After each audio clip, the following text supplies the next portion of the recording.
I'm Shauna from Island Skin Solutions. If you're looking for an alternative to waxing and shaving, we have a solution for you. Our laser hair removal offers long-lasting, safe, and effective results. This month, we're offering 15% off of our laser hair removal packages, which are already buy 3, get 1 free. If you're interested in laser hair removal, contact us to set up your consultation today. Got Medicaid? Paradise Dental's got you covered. We've got you covered from the moment you walk in the door with some of Saipan's best smiles. Medicaid covers your fillings, your extractions, and your checkups with no out-of-pocket expense. And Medicaid covers all of your x-rays without any additional cost to you. So remember, if you've got Medicaid, you're covered. Don't wait for a toothache. Call Paradise Dental today. Come here often.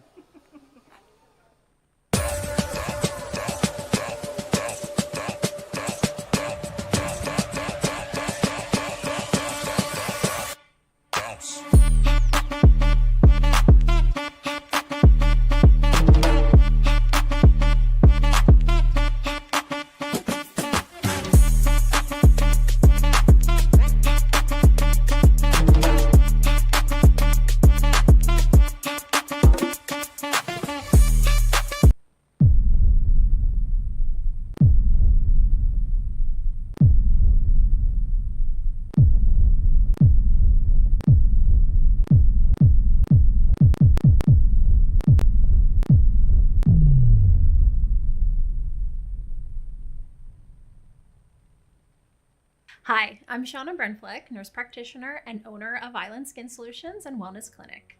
We are Saipan's only medical spa offering a wide range of services to meet your unique skincare goals. We offer exclusive medical-grade skincare products that can only be purchased from a licensed medical professional.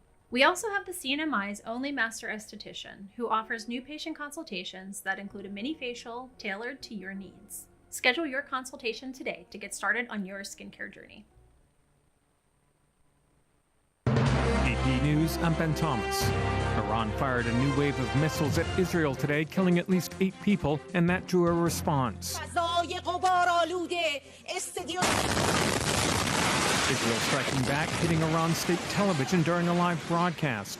Before the latest round, the head of the International Atomic Energy Agency said radiation levels outside Iran's main nuclear enrichment facility in Natanz were normal. But Charles Deladesma reports. Rafael Grossi stresses within the facility there's both radiological and chemical contamination. The radiation, primarily consisting of alpha particles, poses a significant danger if uranium is inhaled or ingested. Grossi's main concern inside the complex is the chemical toxicity of a gas called uranium hexafluoride. I'm Charles Deladesma. After a Friday shock, stocks rose and oil prices eased on Wall Street. The Dow gained 317 points, or 0.8%. The S&P 0.9%. The Nasdaq 1.5%. In Minnesota, prosecutors are revealing more about the suspect in the shooting of state lawmakers over the weekend. Ed Donahue reports. U.S. Attorney Joe Thompson says the details of this case are chilling. It is no exaggeration to say that his crimes are the stuff of nightmares. Thompson says video shows when the suspect, Vance Belter, arrived at the home of State Senator John Hoffman. When Senator Hoffman attempted to push Belter out and stop him from entering his home, Belter shot him repeatedly. Belter then shot Ms. Hoffman. Both were injured. Thompson says Belter went to another lawmaker's home. The family was on vacation. At another home, police presence forced him to leave.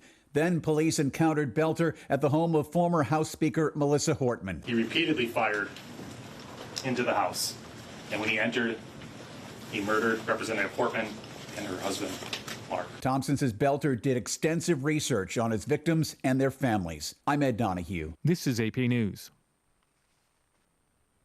A sopping wet conclusion, but a winner at the U.S. Open. Gethin Kulba has a recap. JJ Spaun weathered the storm to win his first major title. I tried to just continue to dig deep. The 34-year-old overcame a 5-over start on the front nine to finish birdie after a 65-foot putt capped his final round 2 over 72 to claim the 125th U.S. Open at rainy Oakmont. I dug very deep on the back nine, and you know, things went my way, and here we are with the trophy. Spawn won by 2 shots over Robert McIntyre. He was the only know how all player these under problems par aren't at getting 1 fixed. under 279. Yeah, I understand. Sunday's round featured a rain delay of 1 hour 37 minutes. That break was actually the key for me to winning this tournament. 5 players were tied for the lead with 1 hour to go, including 54-hole leader Sam Burns, who shot 78. I'm Gethin Coolbaugh. And I'm Ben Thomas, AP News. Thanks for listening.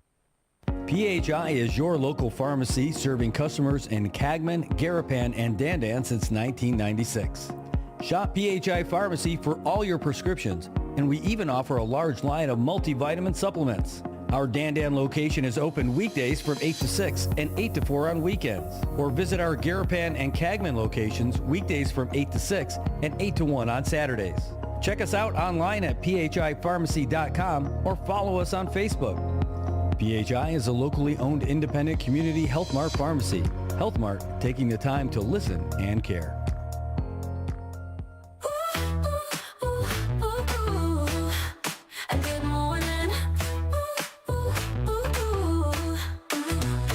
It's a brand new day in the Marianas. Coffee's hot and we're full of promise. So say it on the teeny and feel the glow. We've got the stories you wanna know.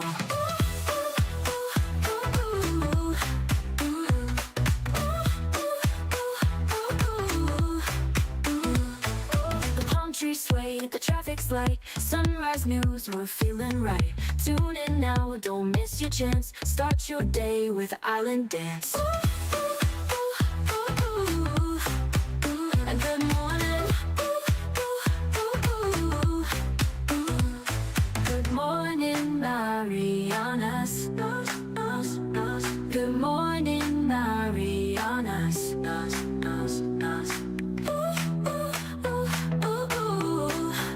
And good morning.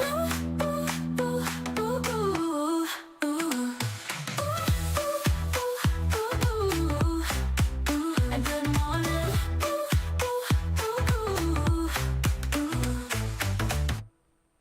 All right, good morning, Marianas. Welcome to the show. Holy cow, I thought for sure we were going to be on fire. That's all right. I took a little bit of a break, and it was a little bit slower morning getting in here today because we had some cool stuff to do. But, man, I'm so glad you guys are here. Absolutely. Hey, we got a great show lined up for you today. We're going to have some guests in studio. We're going to talk about folks who are going elsewhere to represent the Marianas, and I'm looking forward to seeing them in just a little bit. Want to give some thanks to the folks helping put that stuff together for us. The good folks over at Run Saipan. That's right, Ed Dela Cruz getting us everything that we need to make sure that you have the show that you need to get going on today. Good morning, everybody. It is a beautiful day here in Saipan, and if you like good weather, you're living in the right place, brother. I'm telling you, it's 83 degrees outside, and we're looking at a beautiful one. High near 88 today. Winds out of the east, 7 to 10 miles per hour. Gonna be a light wind. Don't get too excited. But we are looking at some isolated showers throughout the day. But partly sunny skies is pretty much what we've got on tap for another great one today. Man, I love reading all the news, and I love sharing this stuff with you and then sharing with you guys the stuff that we find. Anyway, good morning to you. Toba Castro, the former tip man of Dan. Now he's the, we got to get a new title for, maybe we just call him Ludacris. That's it. Tobot, great to see you, my man. Good morning.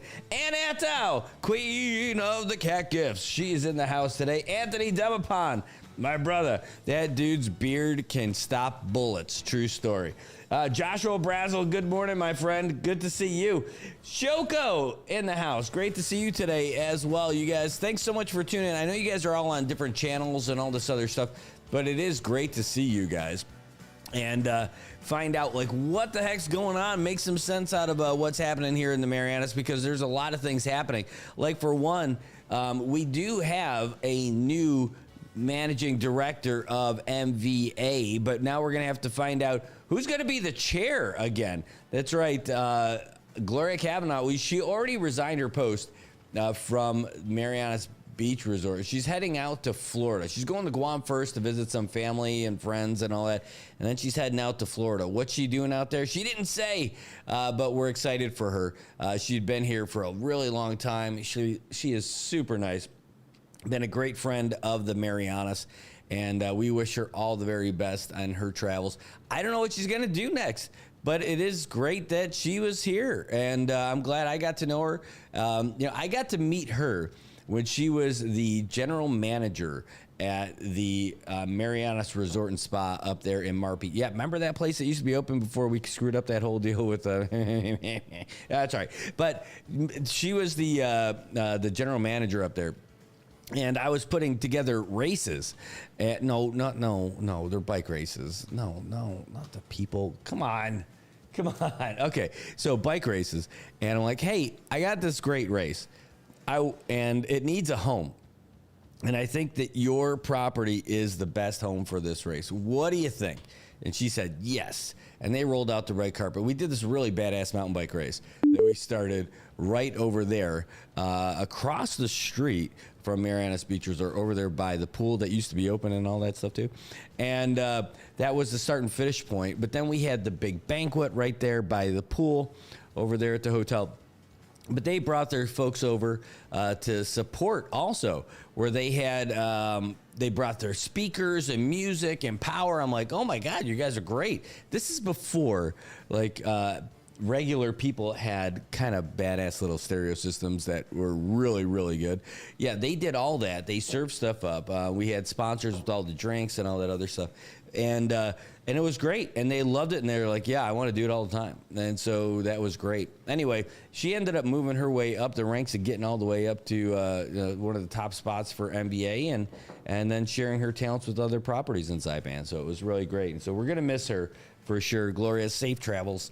I don't know when she actually does step on a plane, but whenever that does happen, Saipan's going to be a little bit less cool without you and your husband. You guys were really great, and man, I know wherever you go next is going to be awesome.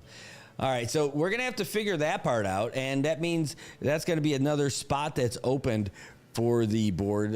So that's an appointee position usually from the governor. So we'll see who the governor is going to put in there and make a board member for the MVA. Of course, there's a lot of folks who have been there for a long time. There were some folks who got in there that I never understood why they were part of MVA, other than it's just one of whoever the governor was, it was their appointee putting somebody on the board. But I didn't think that everybody's always a great choice. But, hey, we'll see. Hopefully we got a great choice. Like someone who's really focused on kicking some butt, like that's what I'm hoping. People who are want to support at least our new managing director, because I think she's on the right track for getting stuff done. All right, man, our guests are already starting to roll in a little bit. This is going to be really cool. Hey, good morning, guys. You're in the right place. Are there more folks coming? I don't need any more. You guys are awesome, so don't worry. All right, just give me a couple of minutes, and then, you got another one. All right, so we've got more and more athletes making their way in. Hey, good morning. We got more and more athletes making their way in today because we're trying to get them some love before they go off and represent the Marianas in Palau for the mini games, and that's a big deal. I mean, they're going to be playing for a flag. They're going to be competing for the Marianas. They're going to be representing all of us and doing their absolute best out there. Now, we're going to get them on here in just a moment, but we'll take a real quick break just to get them all situated here. But it's great. Hold on. Let's see. Just want to check you guys in the comments real quick. Luisa, thanks for joining us again this morning. Great to see you. Melissa, thank you for tuning in today. Shy Jones in the house. Great to see you. Juan Hookug, the man, the myth, the legend. He's here. And Tobot says, announcement, he's doing a fundraiser because he totally forgot that he had to renew his vehicle insurance. Can someone borrow me some of your tax? All right. If you get your tax return, that's the guy who needs it for sure. And over there in the What's Up world, got a information guide for Team Marianas. How cool is this? Thank you so much for sending this our way. We've got the flight schedule for everybody, and a lot of these guys are going to be leaving next week.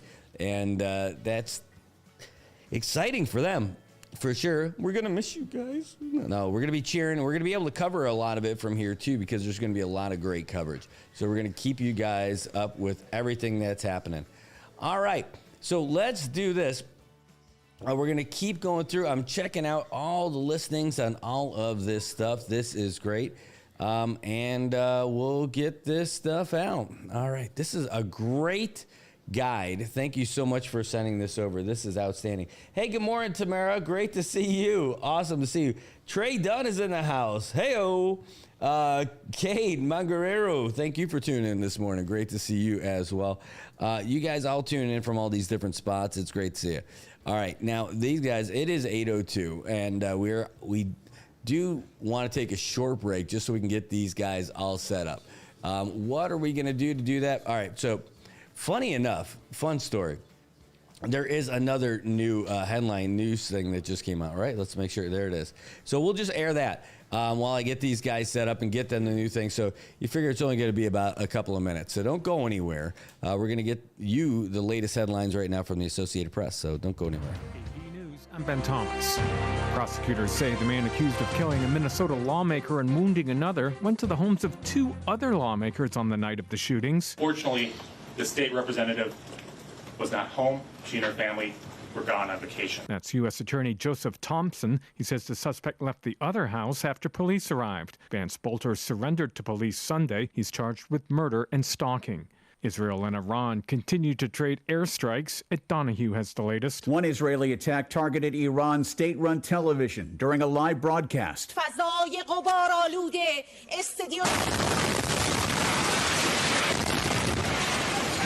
The woman ran off the set once the explosion started. She later said a few colleagues were hurt. Prime Minister Benjamin Netanyahu says Israel isn't going to stop. He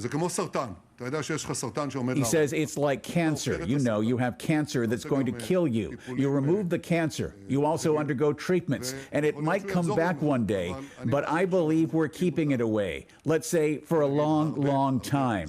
Iranian strikes continued to hit Israel. One missile fell near the American consulate in Tel Aviv. Minor damage was reported. I'm Ed Donahue. Meanwhile, in Gaza, witnesses say Israeli troops opened fire as crowds tried to reach Israeli and U.S.-supported food distribution centers. Gaza's health ministry says 34 people were killed, making it the deadliest day of shootings since the new aid system launched last month.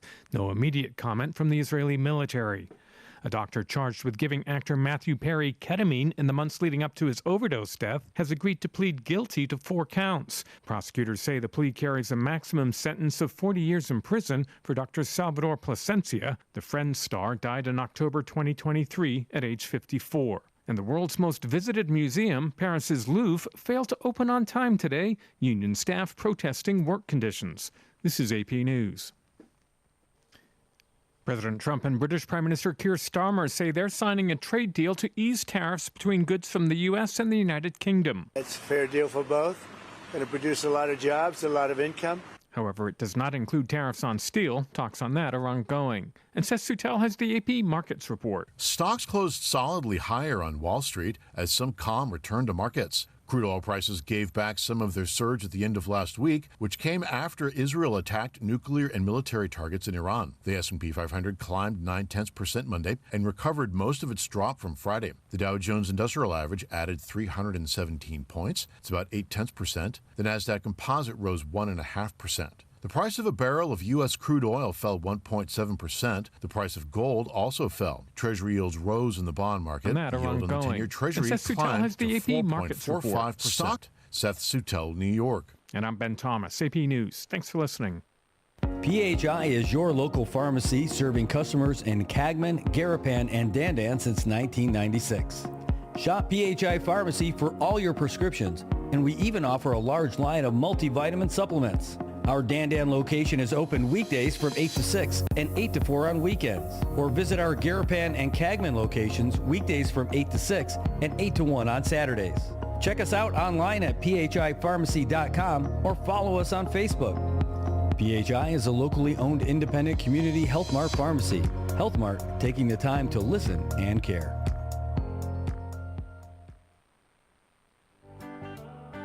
Good morning, Marianas. So many things we gotta discuss. Happy day, Tirawami greetings. To Rhoda, Guam, Saipan, and Tinian. For all your island news. From a beautiful place with Pacific views. It's always so much fun on Good Morning Marianas.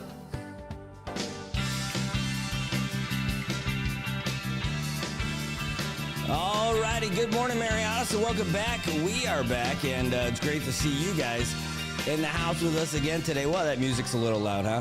Hey, that's what happens. Good morning, everybody. We got our athletes in the house, and they are ready to go, and we're going to meet them here in just a second. Before we get going, want to say shout outs to all you guys who are out there at Public Lands. I know that you guys are going to have a little bit easier next couple of weeks thanks to Public Works taking over all the assignments. All the headaches now go to Public Works now that they've got the right-of-way stuff over on the side of the road for all the people who are trying to get their favorite little spot for Liberation Day.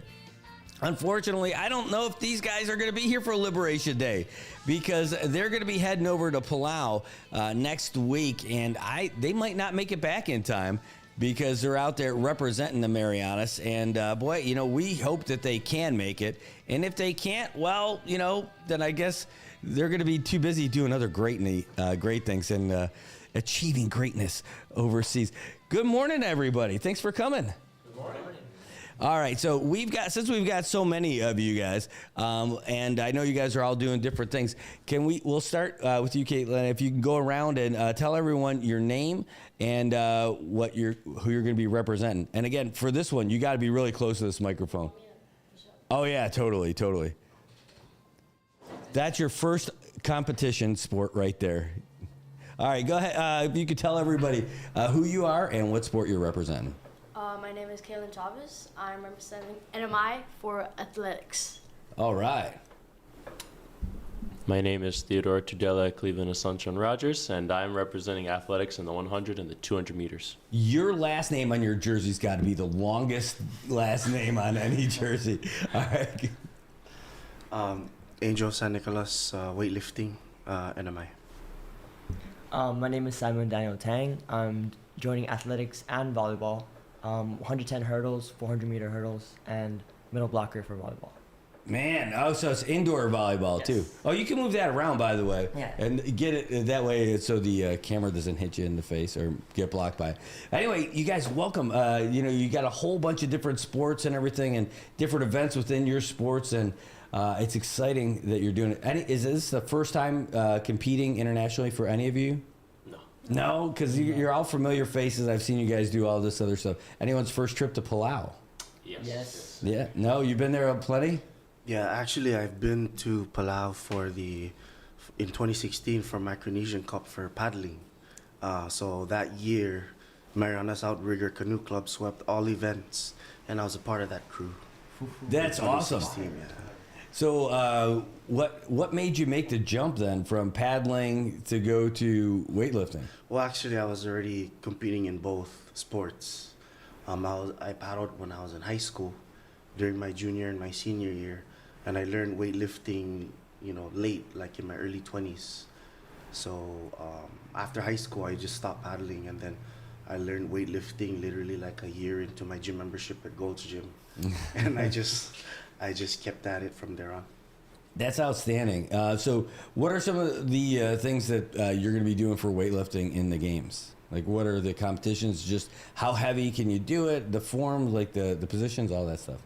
All right, so for our sport of weightlifting, a lot of people would mistaken it for like we do a bench press or a squat or deadlift, which is the basic movement of what we actually do. But for our sport of weightlifting consists of two movements. The first movement is called the snatch, and then the second movement is it's called the clean and jerk. Mm-hmm. So those are just two separate sessions or two different disciplines in our sport. Nice. Well, so do you have any favorite, or is one of those a little bit harder to get through it? Yeah, so it really depends on the athlete's preference. with a clean and jerk, if you're just naturally strong, you can get away with it, like to an extent, because eventually as the weight gets heavier, then you're gonna need a lot of technique, which is gonna require a lot of practice. But I definitely prefer the snatch just because it's one movement, it's the lighter weight, and but it does the more difficult part is that it requires a lot of technical practice. You need a really good foundation to actually execute the movement. To be able to hit some of those heavier weights, right? You got to make sure the movement's down. All I think about backs and elbows when I see you guys throw that stuff around, and I'm like, that does not sound like fun. But apparently it is, because you're doing it. Yeah, so a lot of people think that for weightlifters, all we do is just snatch, clean, and jerk, but that's not really the case. Because within our training sessions, we all do isolation muscle exercises. So we do train muscles like our shoulders, our core, our triceps, all the other core or key muscles that supports our joints, because it's a whole body movement. If you're going to lift 300 to 500 pounds, your entire body needs to be able to work, needs to be strong. So you have to train isolation muscles. Man, makes sense. I totally get it. I have more questions, but I believe it or not, I got to ask everybody questions here. I do have so many.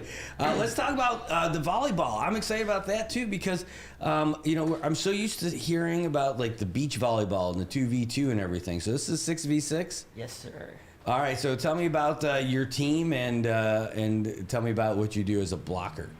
Okay, so we haven't had an indoor team in like many years since the last, I believe, Pacific Mini Games as well in Yap. So recently there was also a new rule added to the future games, where half of the athletes, I believe it's for almost every sport, half of the athletes have to be under 18 and half of the athletes are over 18. So that gives a lot of space and for the younger athletes to develop and to getting experience in these types of competitions. And this year we have, I think, 6 out of our 11 people team for indoor men's volleyball to be under 18. So that's going to be a sight to see for us for sure. Yeah, well, it certainly sounds like it's going to be an opportunity for great experience and make it really exciting. But is that half on the floor or just half on the team? So do you have to have, because I know you guys sub in and sub out and all that. Yeah, so you could, technically, it just matters about the team, just having half the team. But you could have a whole 5 on the floor or 6 on the floor that are over 19 or over 18. Or under. If they could be that badass. If they could be that good, yeah. All right. So being a blocker, so I don't know enough about the indoor game. I know the bump set spike, all that fun stuff, right? And when you say a blocker, I mean, I know that the service is in a rotation, right? Mm-hmm. So does that go, like, if it's your turn to serve, then do you run right back up to the front after you serve, or how does that work? So when it comes to playing middle blocker in volleyball, usually the middle blockers are like the taller people, so it's most likely for them to be less flexible. So it's harder for them to like pass or bump the ball, as we all say. So there's a position called a libero, where you basically sub in for the middle blocker after they serve. The libero is usually the most flexible or the smallest person, but the smallest person is usually the most agile and can get the ball up. So every time the middle blocker serves and essentially loses the point, the libero comes in and plays for them on the back row, where they receive the ball for the majority of the game. And that's the person that has that different color jersey, right? Yes. It's so funny. I only know about this because my really good friend's, his daughter is not very tall, but she is a very good volleyball player. And I had never heard that term before. And I'm like, oh, yeah, look, this is my buddy. His daughter's playing college ball. Oh, she's got to be a libero. I'm like, oh, what does that mean? Yeah. It's like, because she's so not tall. That's awesome. All right, so let's talk about your sprinting now. You're going to be, or your distance and or your track and field events. Okay, so what are you going to be doing, and why'd you choose them? So I kind of switched my events. I kind of started out as a distance runner for track and field. I started out being long distance and then eventually the short distance. But then I found like my strengths to be in hurdling. Our coach, Elias Rangamar, he recommended to me that hurdling was better for me because of my height, and also that I was pretty flexible even as a taller person.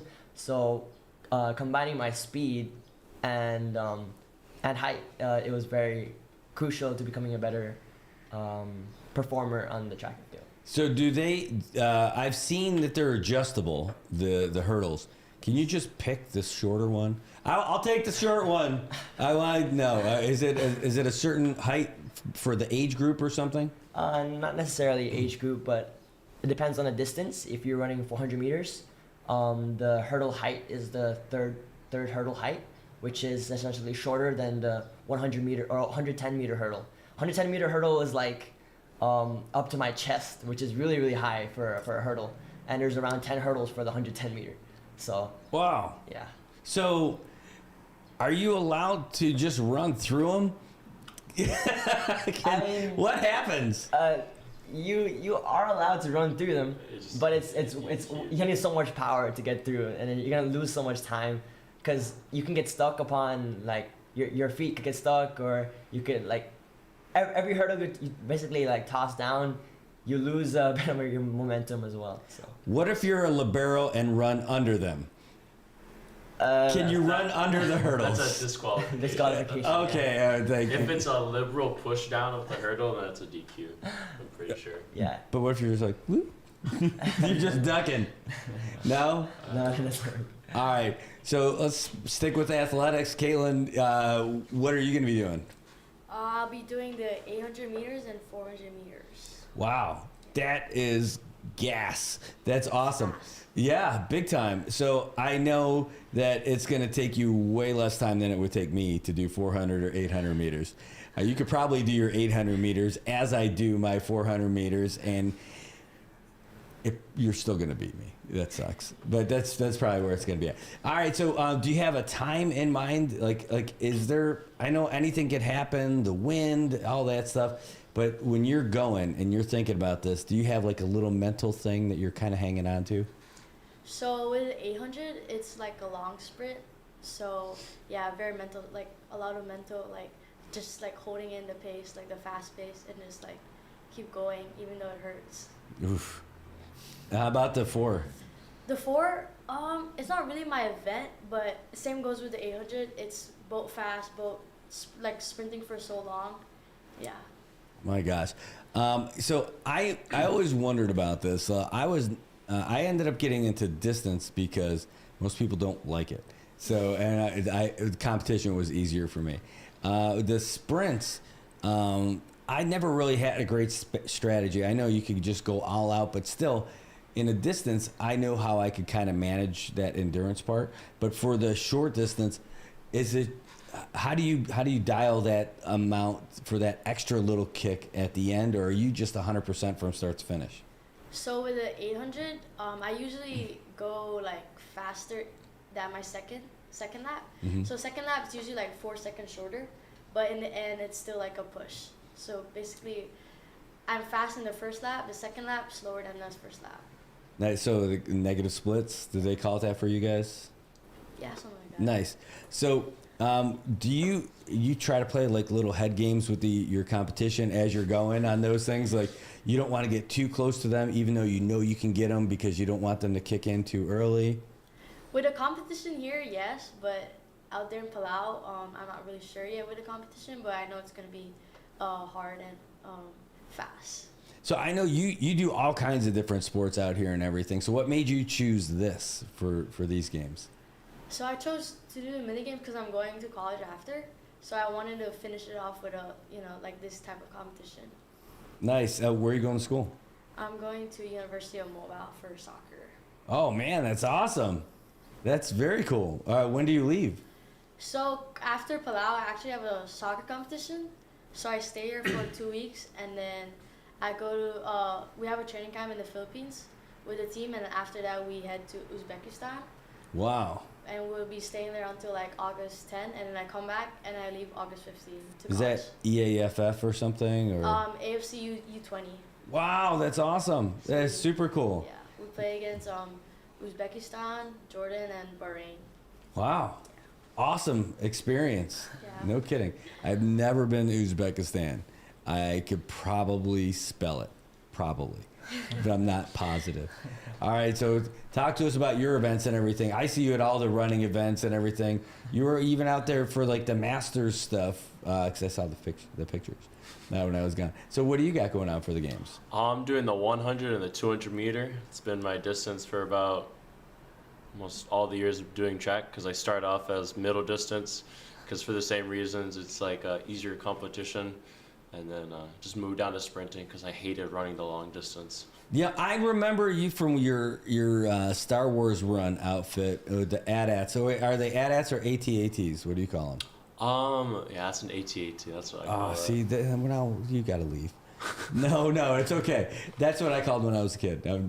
I know that's just the discussion. Funny. All right, so man, hundreds, like all crazy. Do you even get to have a thought in your mind from when they do the starting gun? For the longest part where you're thinking is honestly when they're doing the set, because sometimes with the starters from Australia, they like holding the set for a very long time. Oh. So you're just up there and sometimes you're just hoping that you don't false start or anything. And that's where most of the thinking happens for me, is I'm just trying to be explosive, trying to get my knee movement correctly, and then afterwards, towards the middle of the race, because it's 2 phases, it's your power phase and then your float. So during my float, that's when I have a little more time to think, but the power is just, my mind kind of just shuts off and I just move my legs at that point. 200 versus a 100. The 200, that's where you guys got to start in that weird starting space, right? Where it's a little staggered and everything. How long does it take for you to do the math in your head to know if you're catching up on somebody or if you don't have a chance?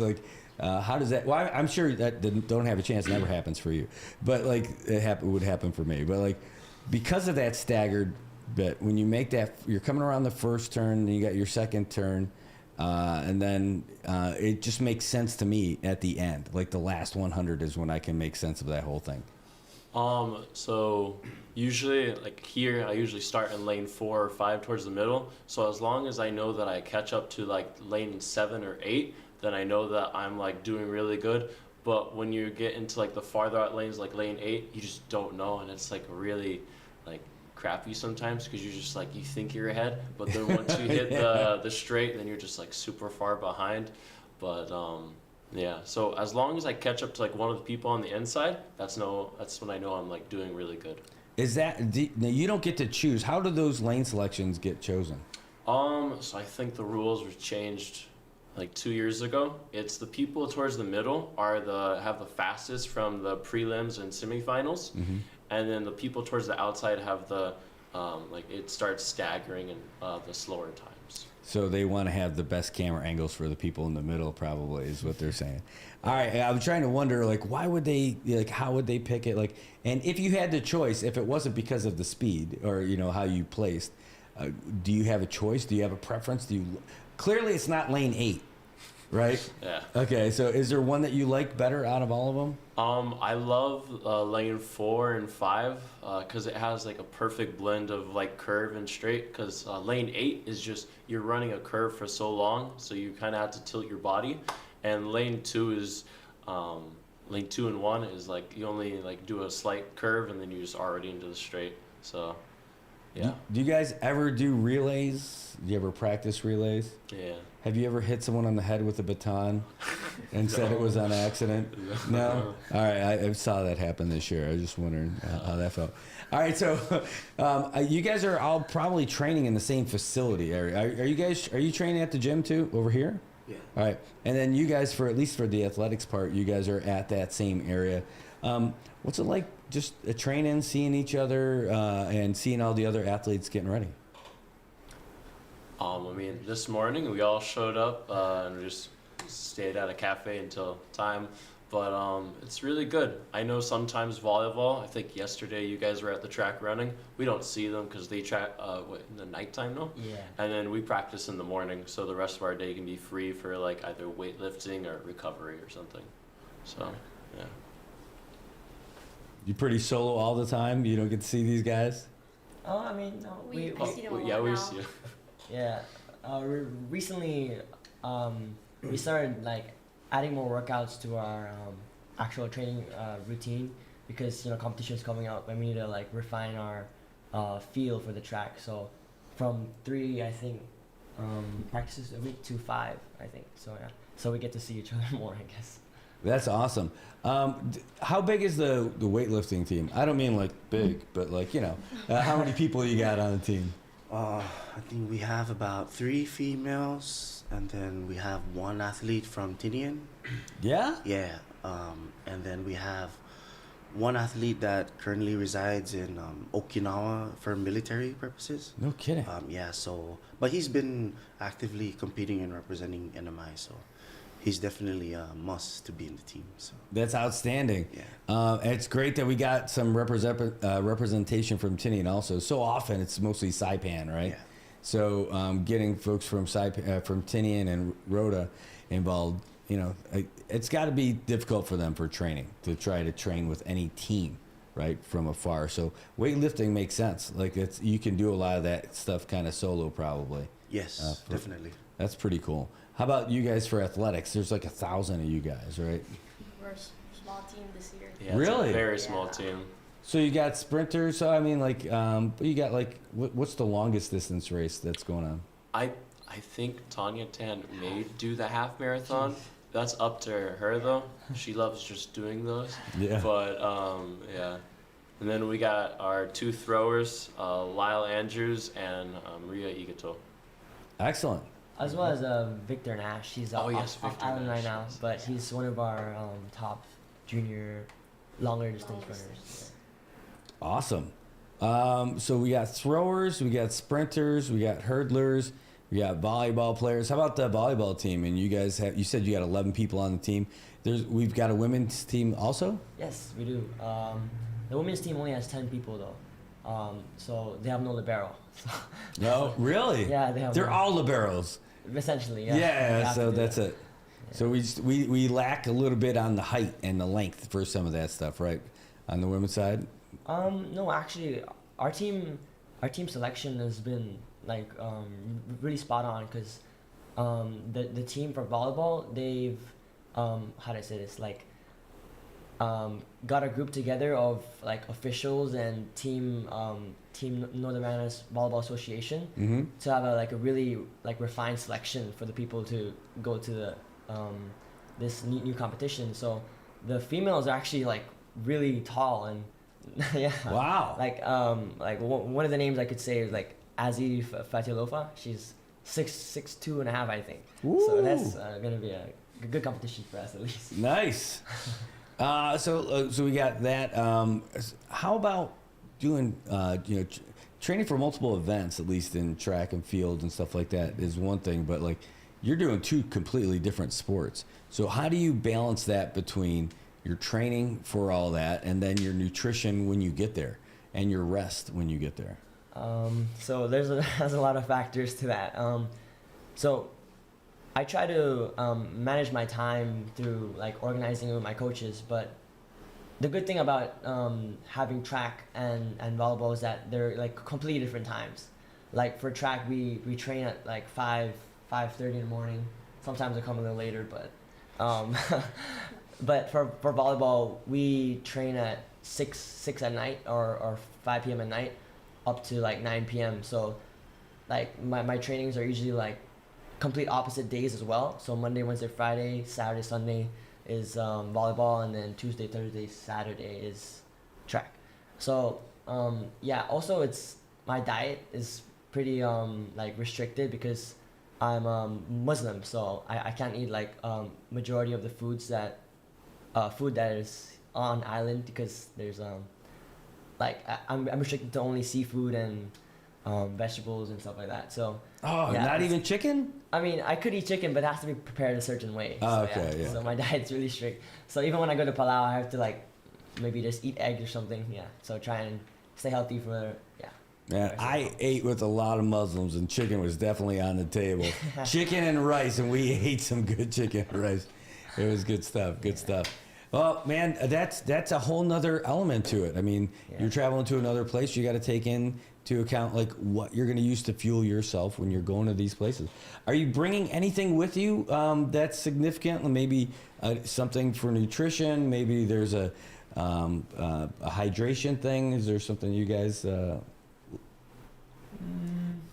probably bring like granola bars. Yeah. Just to fuel up before the race. I have some like electrolyte like packets I'm planning to bring because it really helps me for like after training. Because most of the time, just water is not enough for like the extensive training all of us do. Yeah. Probably like Pedialyte for electrolytes too. That's my go-to. Maybe some liquid IV, and just like any source of protein. Nice. Do you have any secret weapon that you use to get ready for your races?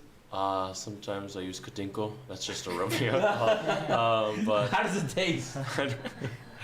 But sometimes I just bring bowl noodle because sometimes the meals are a little bit off, and then just granola bar and maybe a vitamin C packet sometimes because they get sick. So just bring the basic medicines and everything. Smart. Well, you guys sound like you got it made. For track and field, I mean, you guys are wearing spikes when you're sprinting, right? So do we even have them here? You got to order all those things online. Do you have a selection? So recently, Athlete's Foot like had spikes, but they only had the very beginner type, and then a completely different spike that wasn't useful here because they were doing triple jump, but we don't even do triple jump. Oh. And then so most of the time we do have to order offline, so we have to take into cost shipping prices and if there's stock even for the online stores. And how they fit your foot, right? I mean, like if you don't have like a regular one to try on first, it's like soccer, right? Like just trying to find the right boots for you, and how does that boot fit you, right?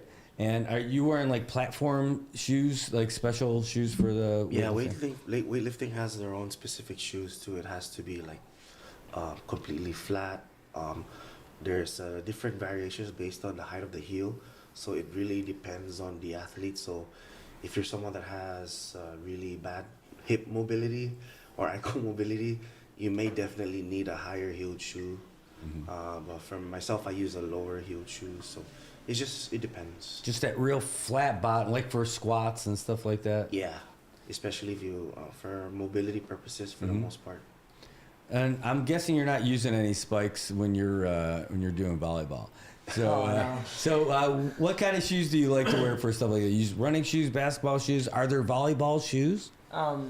Yeah, but I think it's the same problem for like all the sports on the island. Like, I mean, except for basketball, but still, there's no variety for the types of like material we need. Like, there's not much shoes. There's not much equipment. There's not much. You know, we're in an island that's not really.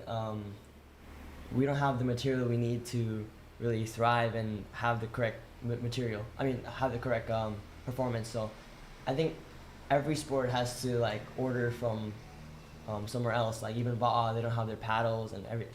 Right. It's really hard to have to adjust. Now, are you going for like a misdirection here, or are you just supporting some tennis players? Do you play tennis also? Oh yeah, yeah. I still play tennis. I started off playing tennis actually, as my main sport. So I'm actually planning to play tennis in college as well.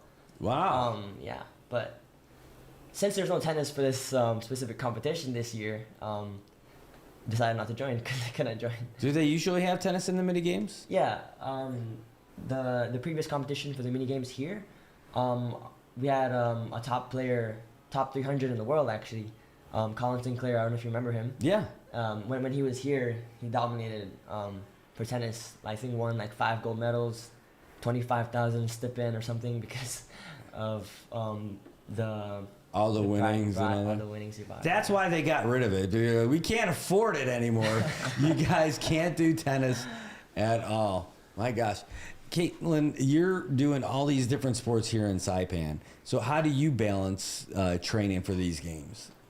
Just for one sport? One sport or with soccer too? Well, I mean, like, yeah, how do you balance it? Like, because you're only going to represent athletics, right? So do you pour more into that, or are you still doing all the practices? So since I have competition both for soccer and athletics, so I train every day. Sometimes sometimes I would have to do back-to-back training, so I would have to run and then go soccer after. But most of the time right now, practices are different. So since athletics is in the morning, then afternoon I have soccer. Man, that's great. I can't do that anymore. A long time ago. I got some folks in the comments saying, "Oh, go barefoot." Yeah, I've seen that. There's a lot of people I've seen out there doing the like the track and field events barefoot. That doesn't sound like the best. So, have you guys tried it? I have. It does feel good sometimes. You get to have like a nice like if you have an itchy foot. It's like it's really good for like form, but like when doing comp, it's nice to have that grip, especially when it's rainy sometimes. Because I've seen a few of like the GCA athletes, when I see the videos, they just completely slid backwards. Oh wow! When they were going barefoot, so it's sometimes better to have a spike on. You guys all have, I noticed some people in Oceania didn't do it. You guys all have the blocks for the sprints? Yes. Starting blocks? Yes, we do. Yeah, and you're all proponents of that. You're all for it, right? Okay. Yes, we're practicing them earlier this day. So. Nice. And how often do you get like block work? Usually maybe 2 times a week or, Yeah. Sweet. Yeah, blocks are really important for especially our start, especially since, I mean, not for like long distance, but like when it comes to sprints, it shaves down a lot of our time, like especially the start, because in order to get ahead, we gotta have a good start, right? So, yeah. So you guys have all represented the CNMI in different places and different sports and all that stuff. What does that mean to you? Like, what does that mean to you to be able to do that? It means a lot. Not everyone's like able to represent NMI, so being able to represent NMI for athletics, soccer, any sport, it's like just a big blessing, and also just inspiring the next generation. Kids like came up to me saying like, "Oh, like you inspire me, like, oh, I want to be like you when I grow up." So it means a lot knowing that not only I'm like doing it for myself, but also the next generation. That's really cool. I mean, not just like representing NMI, but like representing any country. It's always just a great like feeling to do. I know like some of my cousins in the States, they want to like represent the U.S., but the competition is so high. But it just feels like great to like represent your country and just like share your love to the home and everything. So, yeah. For me, I've been competing for a while already. I just really like the feeling of preparing for something and looking forward to the outcome, and it's a good feeling, and the thought of like, okay, there's so many in your community that has a lot of potential, but there's only a few that have a different level of discipline, and courage and commitment that really only a few can get to this point of competition. And because you're literally like, when you're in the national team, it's a big deal because you're willing to put in the time that most are not willing to do, and to even raise, our own flag, as a U.S. territory, we're still unknown to most countries. Like they still have questions. So it's a good way for, maybe marketing purposes to market our island at the same time, but also just to making our home known is really what it is for me. That's awesome. Like everyone has said, like just truly like blessed and grateful to be granted the opportunity, because like they've said, not everyone's allowed, or like not everyone's granted the opportunity to like represent our country, and to have people like supporting you, rooting for you, like back in the crowd, back in your family, even our coaches, to our parents, and just shopping us to practice. Everything comes down just to us to perform, and hopefully we'll make some people proud. Yeah. You're definitely going to be making people proud. You're doing it already. You guys are. Everybody appreciates how much work that you guys are putting in, and the dedication you have to do this. This is not it's not recreation now. I mean, you guys are going. This is the top of the top, and you guys are going to represent the CNMI. And however you fare, as long as you guys are giving it everything you got, man, you're just inspiring people and making people wish they can do this kind of stuff too. So it's got to be pretty awesome. Yes. So, man, what's the funniest thing that is there? You guys meet as a full. Well, see, that's somebody who won't be competing. So you guys, yeah. Do you guys ever meet as a whole CNMI organization? Not like just athletics, not like just weightlifting, but do all the teams get together for anything? Or have you guys? I mean, we're going to have the athlete send off. Right.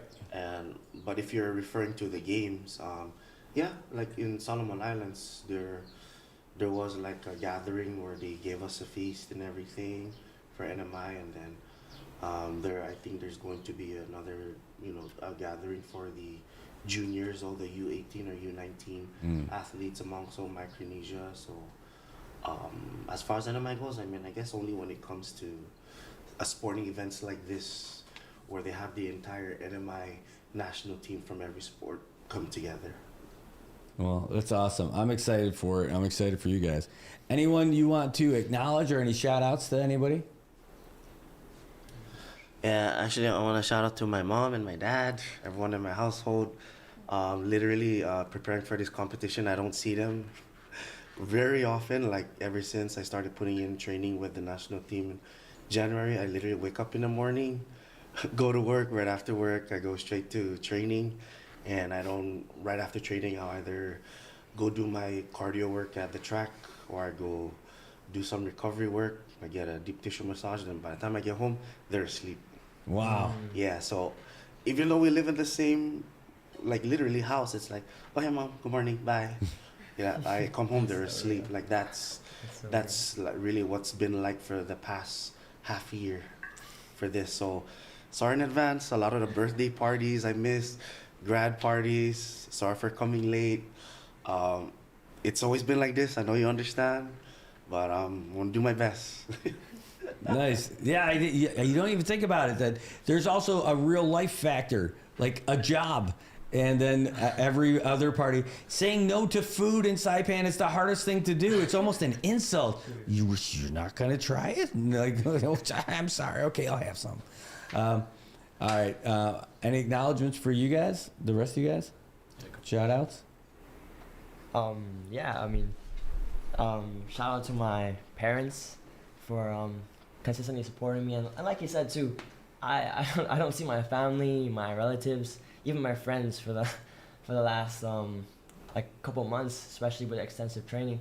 And like you said, we wake up in the morning, and then after we finish our workouts, we go to another workout. We try to get more fit, and then we eat, and then our parents are at work too, or our relatives are at school, and we're at school too as well, trying to deal with like study and train balance, and it's really hard. So shout out to our coaches as well for waking up that early and just being there for us, even supporting us like at times where we have like a burnout or like any mental health problems, because as athletes we're only human. We can only do our best, right?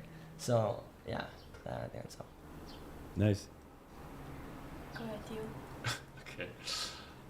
Yeah, I want to just thank my my family, my mom and dad. Always paying for my gas money. It's always really expensive to come down from like all the way near Kakman and then just head down to the track, and then just always cooking me a meal sometimes, because I'd come home late, especially during the school year. And I would wake up early and then go to school afterwards, and then I'd have like another practice. So yeah, and then I just want to like thank my friends for also just being patient with me, because they'd be planning hangouts and then I just want to be able to come sometimes. And yeah, I just and then thank you for the sponsors and everything. And yeah, that's great. By the way, someone said, I saw you at McDonald's last night. Oh, was that you? I'm trying to remember. I wasn't at McDonald's. All right. So, no, it was. There's no exclamation point. I said it like there was an exclamation point.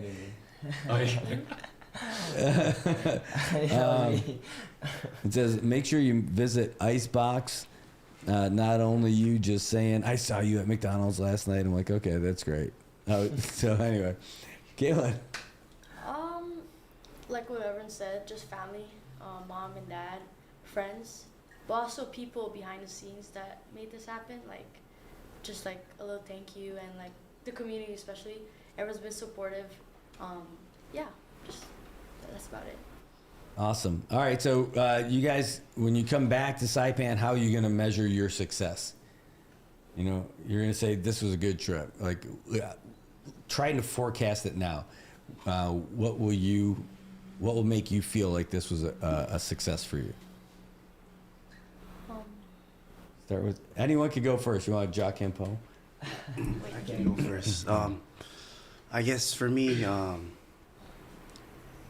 if the outcome doesn't come my way, like, you know, I would like to finish in a podium, I'll be fine with it.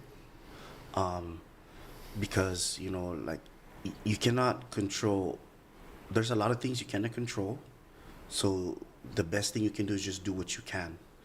And for me, just making it through the preparation is already a challenge in itself.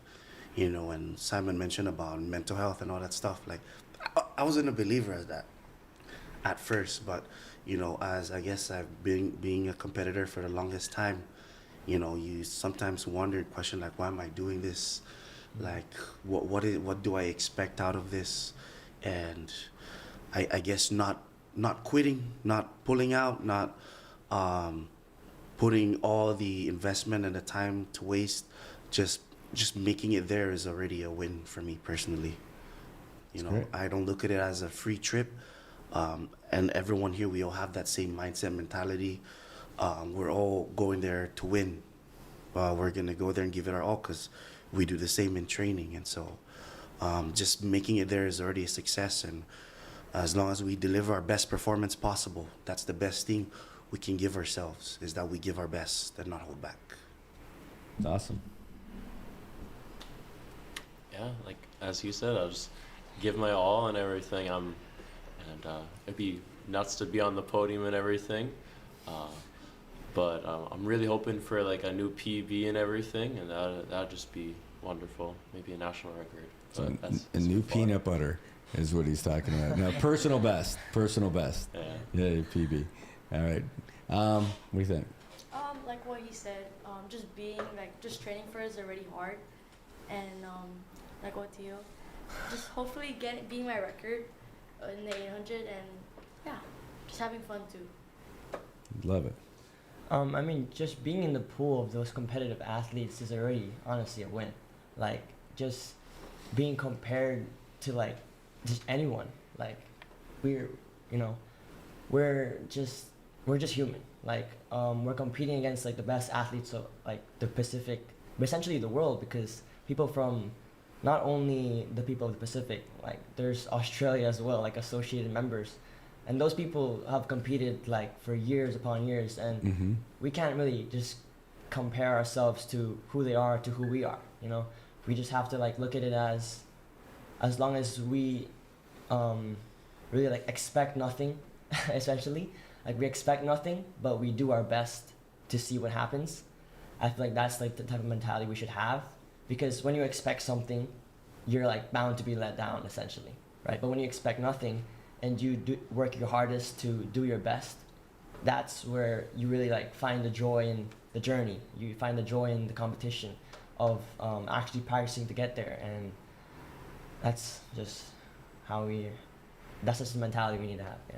Well, I love it, and I appreciate it so much, because I know how much work you guys had to put in to be able to get to this point, and continuously putting yourself through it to do it. There's a lot of people who are talented. I played sports with a lot of people who are really talented, and then they just stopped for whatever reason. Like, people way more talented than me, they stopped going to practice, they started doing other things, and they wasted their potential. You guys aren't wasting any of it. You're going for all of it and living it right now, and that's the coolest thing to be able to watch. I got like chicken skin just thinking about it for you guys. So I'm excited for you, and I know the whole rest of the islands are cheering for you. So thanks so much for being with us this morning. Thank you for having us. This is so cool. All right, so you're about a week away from taking off. There's going to be a going away ceremony and everything. Well, we're going to be going away too, but just for a commercial. So these are our athletes from the NMI. They are going to go and represent us in Palau in just about a week or so. So you guys, thanks so much for being here today. Thank you. All right, guys, we're not going anywhere. Well, not too far, but we are going to go and take a real quick commercial break. When we come back, we're going to get you the latest update from the Associated Press and more. So we'll see you guys in just a bit. Hi, I'm Shauna from Island Skin Solutions. If you're looking for an alternative to waxing and shaving, we have a solution for you. Our laser hair removal offers long-lasting, safe, and effective results.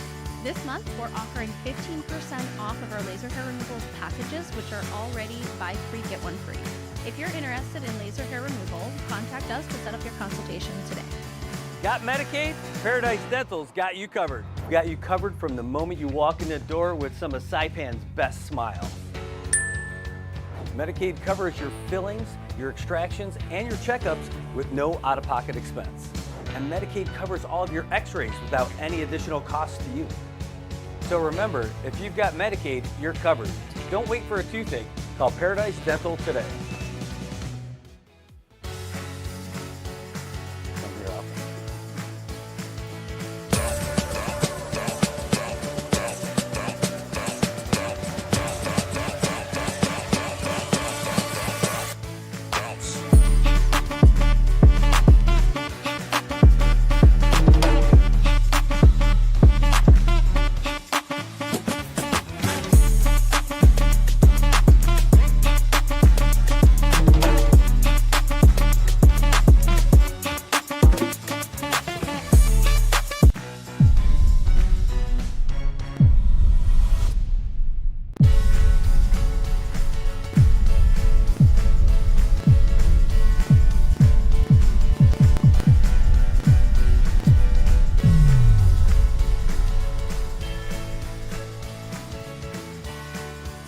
Hi, I'm Shauna Brenfleck, nurse practitioner and owner of Island Skin Solutions and Wellness Clinic.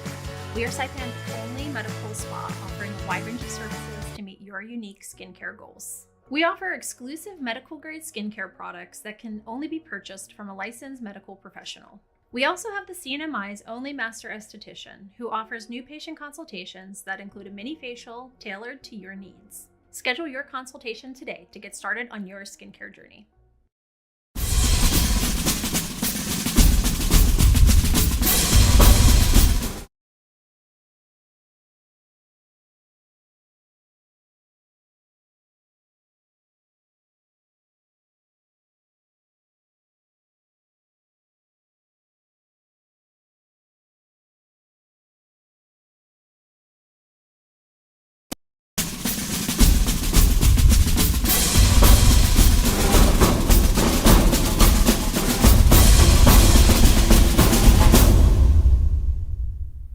U.S. Marine Corps Sergeant Collins Flores from Saipan was proudly representing the Northern Mariana Islands during Los Angeles Fleet Week 2025. As part of Expeditionary Strike Group 3, Sergeant Flores was participating in a joint civil-military drill supporting national readiness and coordination with civilian agencies. From our islands to one of the largest cities in the United States, Sergeant Flores is proof that the Marianas produces leaders who serve with pride, professionalism, and purpose. We see you, Sergeant, and we salute you.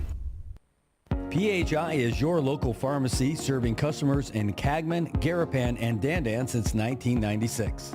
Shop PHI Pharmacy for all your prescriptions, and we even offer a large line of multivitamin supplements. Our Dandan location is open weekdays from 8 to 6 and 8 to 4 on weekends. Or visit our Garapan and Cagman locations weekdays from 8 to 6 and 8 to 1 on Saturdays.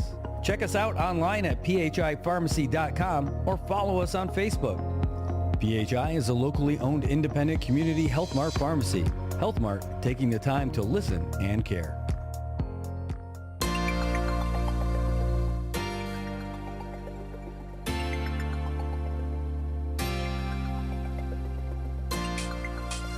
All right, welcome back, Marianas. My goodness, what a great opportunity it was to spend some time with these young athletes going to represent the NMI over there in Palau for the mini games. It's going to be a big deal. I can't wait to go and share some of that coverage with you guys when all those games start getting underway. That's going to be the big deal, and we'll have that for you because the folks in Palau are going to have a great video feed, and we're going to go ahead and bring it to you here. Why not, right?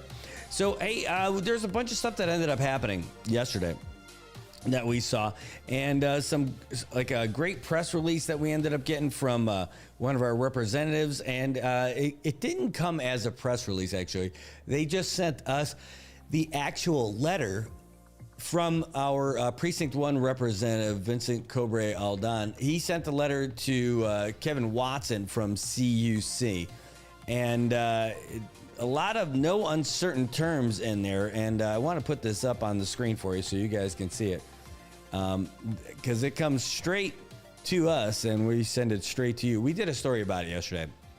This is from Cobre Aldan.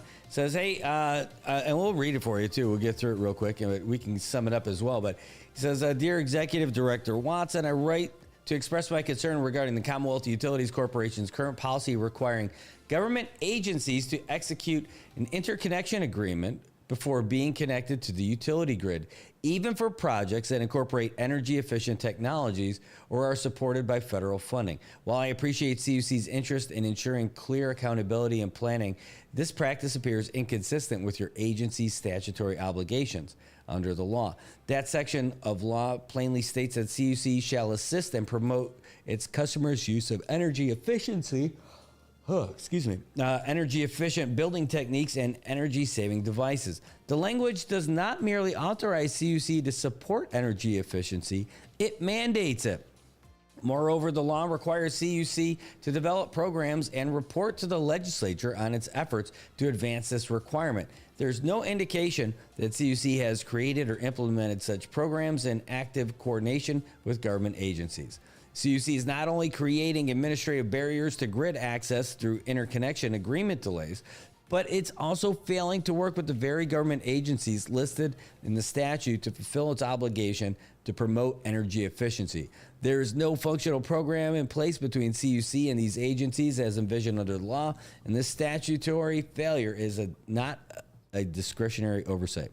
Several agencies have reported delays caused by the interconnection agreement requirement, even when seeking to activate already funded government projects designed to reduce long-term utility consumption.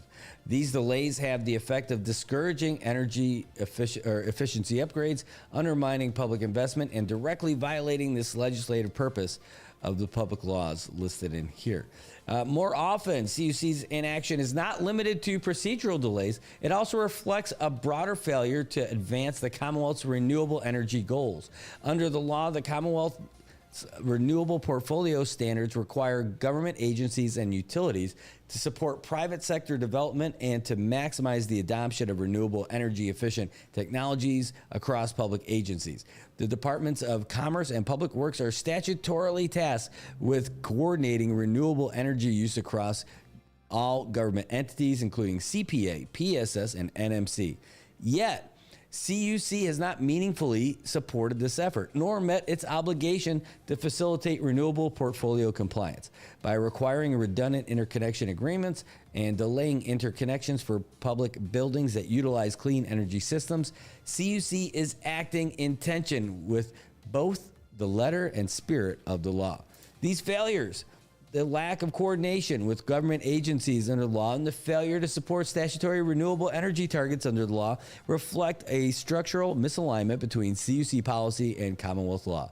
CUC must urgently engage with sister agencies to expedite renewable energy adoption and avoid deeper noncompliance with legislative mandates.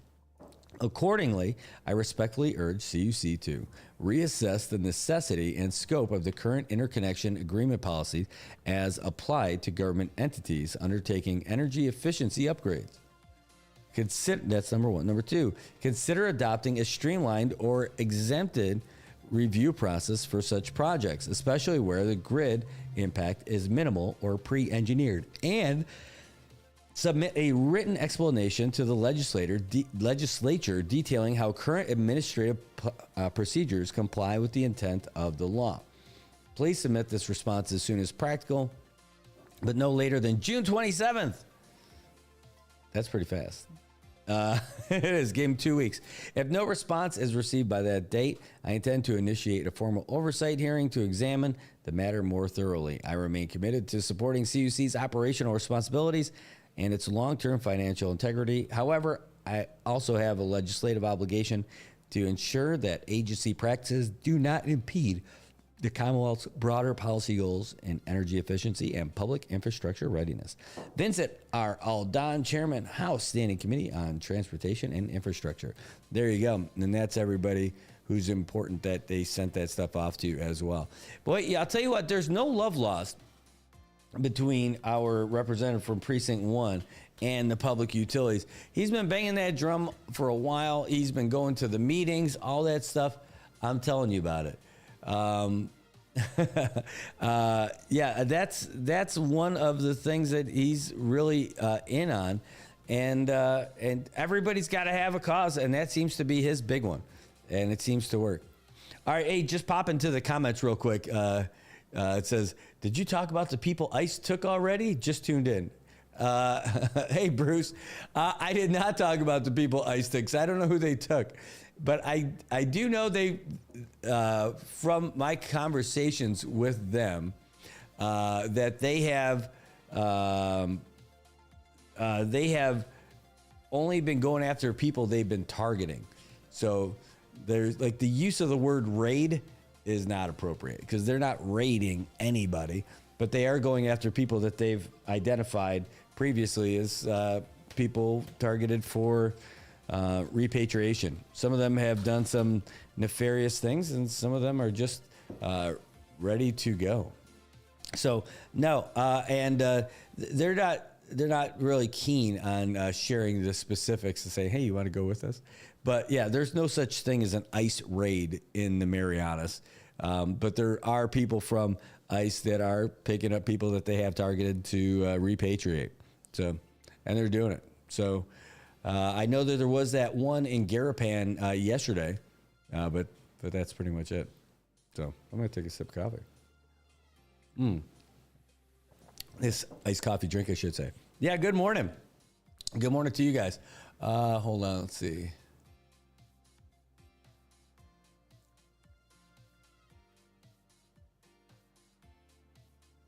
Oh, yeah, that's another question. That one's different. What else do we got? I thought that was important enough that I was like, hey, we want to get some upgrades going on. But, you know, the other thing that we posted yesterday was a letter from that same congressman, which was basically saying, hey, look, you guys, you could do a lot. You don't have to just go to college. You could do a lot of stuff here and get yourself off the grid and not be in debt. And you check that out on our Facebook page. It's great. He entitled it "From Navy Chief to Legislative Chair, No Degree, No Debt, Just Discipline." I love it. It's great. It certainly was outstanding. I was a big fan of it. Another thing that's happening out here in our Commonwealth today is that stakeholder meeting continues between the local government and the military. I'll be there this morning, and then I'll be there tomorrow as well. I'll be there. I'll still be doing our show. Don't worry. We'll still be here. But today, I got invited to sit in to meet with some of the brass and chat up a couple of things for outreach. And then tomorrow is going to be a bigger one. That's more of a chamber-related responsibility. So I'm a board member on the chamber, but I'm also the chairman of the Armed Forces Committee. So, and that's a good idea to hear about everything that's going on over there. So I don't get anything special. It's just because of stuff like that. All right. What else is going on? We do have the latest update. That we weren't able to bring it because it wasn't 9 o'clock yet, but it is now. Let's just see, and there it is. That looks like it. Kapow, the latest update. We're going to wrap up the show, I think, pretty much after that. I mean, you guys are just tuning in, so it's too bad. We'll miss you. But we are going to get you the latest update and get out of here. I do want to give this one update. I do want to talk about this a little bit.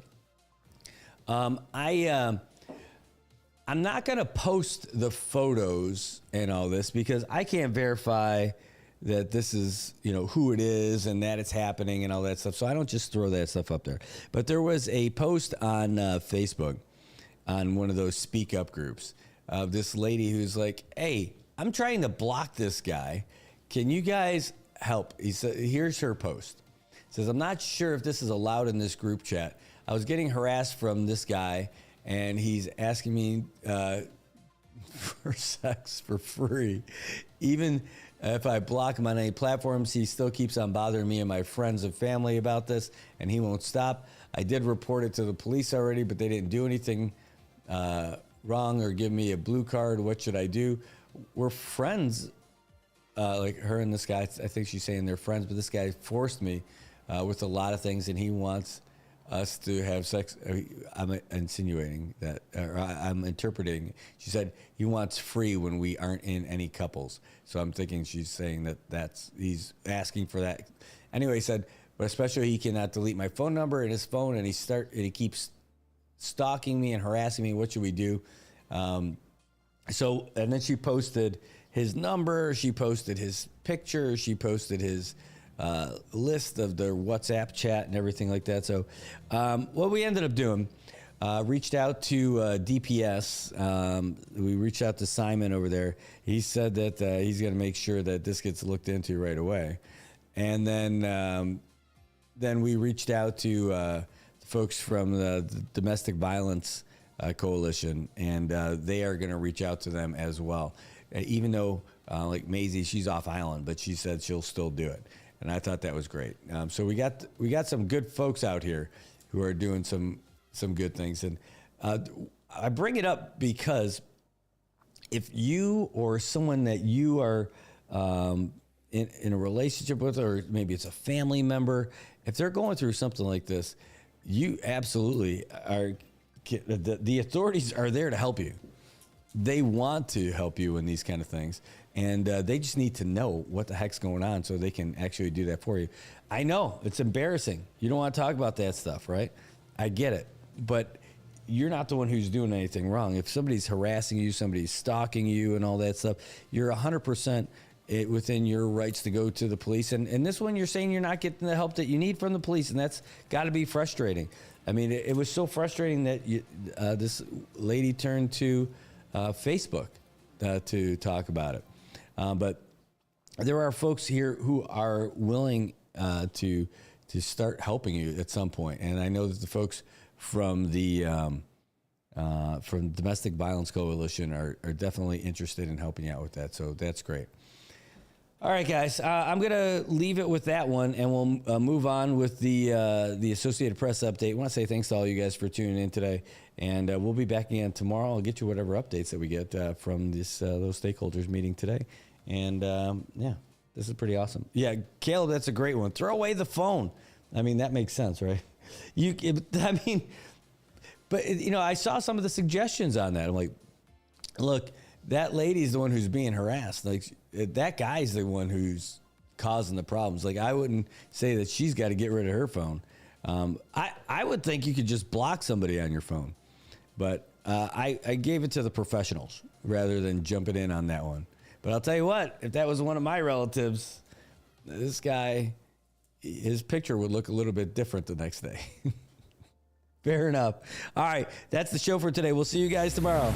AP News, I'm Ben Thomas. President Trump and British Prime Minister Keir Starmer say they're signing a trade deal to ease tariffs between the U.S. and the U.K. Lisa Dwyer has more. On car tariffs and aerospace, our really important agreement. It's a fair deal for both. Going to produce a lot of jobs, a lot of income, and we have many other ones coming. But you see the level of enthusiasm is very good. But the relationship that we have is fantastic. The deal does not include tariffs on steel. Those talks are still ongoing. I'm Lisa Dwyer. They spoke on the opening day of the G7 summit in Canada, and Sakar Magani reports the leaders have a clear goal. The annual gathering of the U.S., U.K., Japan, France, Italy, Germany, and Canada comes amid global tensions between this summit and a NATO gathering later this month. I think what allies are bracing for or what they're hoping for, is to simply get through the summits with the alliances still intact. And the Center for Strategic and International Studies' Max Bregman says that means minimizing fireworks and getting out of Alberta with positive photo ops. He says the G7's designed to help manage the global economy, which right now is rife with instability. That's being caused by the United States, with President Trump's tariffs on several dozen nations. So this year's goal? Trying to manage this tension and this conflict without riling up the president. Sagar Magani, Washington. They also search for a way to contain the conflict between Israel and Iran. President Trump warning. It's painful for both parties, but I'd say Iran is not winning this war. And they should talk, and they should talk immediately before it's too late. Federal prosecutors have charged the suspect in weekend shootings of Minnesota lawmakers that left one of them and her husband dead with murder and stalking. Vance Bolter also facing state murder charges. This is AP News. The death toll from a weekend attack in Nigeria has climbed to 150. That word from survivors. Villagers were still digging through the ashes looking for victims after assailants stormed Benue State's Yalawada community on Friday night, shooting villagers while they were asleep and setting homes on fire. Nigeria's President Bola Tinubu described the attack as senseless bloodletting and said he will visit the community on Wednesday. People of Benue should accept our condolences and tried hard, very, very consciously, to maintain peace, harmony among themselves. Benue's deputy governor told the Associated Press he suspects the perpetrators were herdsmen. Among other crises worldwide, the conflict is drawing more attention. I'm concerned by growing instability in Nigeria. At the UN Human Rights Council, High Commissioner Volker Turk. Violence between farming communities and herders is increasing. I'm Jennifer King. And I'm Ben Thomas, AP News. Thanks for listening. PHI is your local pharmacy serving customers in Cagman, Garapan, and Dandan since 1996. Shop PHI Pharmacy for all your prescriptions, and we even offer a large line of multivitamin supplements. Our Dandan location is open weekdays from 8 to 6 and 8 to 4 on weekends. Or visit our Garapan and Cagman locations weekdays from 8 to 6 and 8 to 1 on Saturdays. Check us out online at phipharmacy.com or follow us on Facebook. PHI is a locally owned independent community Health Mart pharmacy. Health Mart, taking the time to listen and care.